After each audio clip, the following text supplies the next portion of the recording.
আসসালামু আলাইকুম রহমতুল্লাহ। প্রিয় দর্শক, কেমন আছেন? আশা করি ভালো আছেন। প্রিয় দর্শক, প্রবাসী আয় শীর্ষে ইসলামী ব্যাংক লিখেছেন মনিরুজ্জামান, সেপ্টেম্বর 27, 2025 এই প্রতিবেদনটি প্রকাশিত হয়েছে। প্রিয় দর্শক, ইসলামী ব্যাংক বাংলাদেশ পিএলসি দেশের প্রথম শরিয়া ভিত্তিক ব্যাংক। 1983 সালে প্রতিষ্ঠিত এই প্রতিষ্ঠান বর্তমানে ইসলামী ব্যাংক খাতে শীর্ষ অবস্থানে রয়েছে। সুদবিহীন লেনদেন ও লাভ লোকসানের ভাগাভাগির নীতিতে পরিচালিত হওয়া ব্যাংকটি শুরু থেকেই আলাদা অবস্থান তৈরি করছে।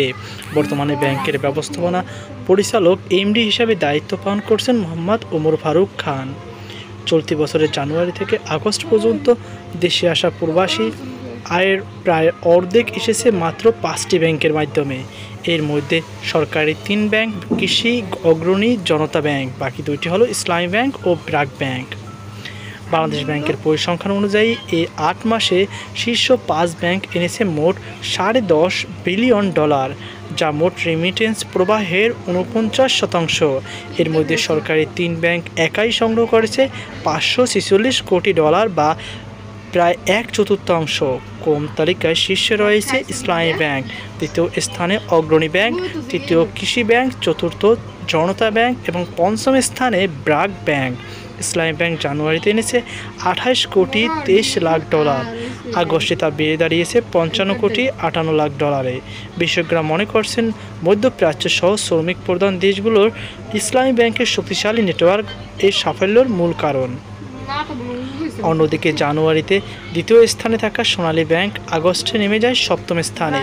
তাদের সংগ্রহ জানুয়ারিতে $17 কোটি 93 লাখ, কমে দাঁড়িয়েছে 11 কোটি 75 লাখ।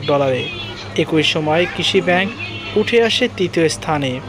ব্র্যাক ব্যাংক জানুয়ারিতে ছিল তৃতীয়, তবে আগস্টে আয় কমে $15 কোটি 87 লাখ নেমে আসায় স্থান হয় পঞ্চমে। এ সময় মোট রেমিটেন্স প্রবাহ বেড়েছে। আগস্ট মাসে দেশে এসেছে $242 কোটি 20 লাখ, গত বছর একই মাসে এসেছিল $222 কোটি 41 লাখ, অর্থাৎ এক বছর প্রবৃদ্ধি হয়েছে প্রায় 9%। তবে গত বছরের আগস্টে ছাত্র জনতার আন্দোলন ও সরকার পরিবর্তনের কারণে রেমিটেন্স লেনদেন কিছুটা ব্যাহত হয়েছিল। ব্যাংক খাত সংশ্লিষ্টদের মতে রেমিটেন্স প্রবাহ বৃদ্ধির ফলে বৈদেশিক মুদ্রার রিজার্ভ শক্তিশালী হচ্ছে এবং ডলারের সংকট কিছুটা কমেছে। তাদের ধারণা, হুন্ডি বা অবৈধ পথে অর্থ পাঠানো ঠেকাতে সরকারের কঠোর পদক্ষেপ এবং বৈধ পথে পাঠানো রেমিটেন্স প্রণোদনার বড় ভূমিকা রাখছে। ইসলামী ব্যাংকের এমডি মোহাম্মদ ফারুক খান বলেন, প্রবাসীদের আস্থা অর্জনই আমাদের মূল শক্তি। ব্যাংকের বিস্তৃত নেটওয়ার্ক, ডিজিটাল সেবা এবং দ্রুত অর্থ পৌঁছে দেওয়ার সক্ষমতার কারণেই প্রবাসীদের আমাদের রেমিটেন্স পাঠাতে বেশ আগ্রহী। আমরা চাই প্রতিটি ডলার বৈধ পথে আসুক। এতে প্রবাসীদের পরিবার উপকৃত হবে এবং দেশের অর্থনীতিও আরও শক্তিশালী হবে।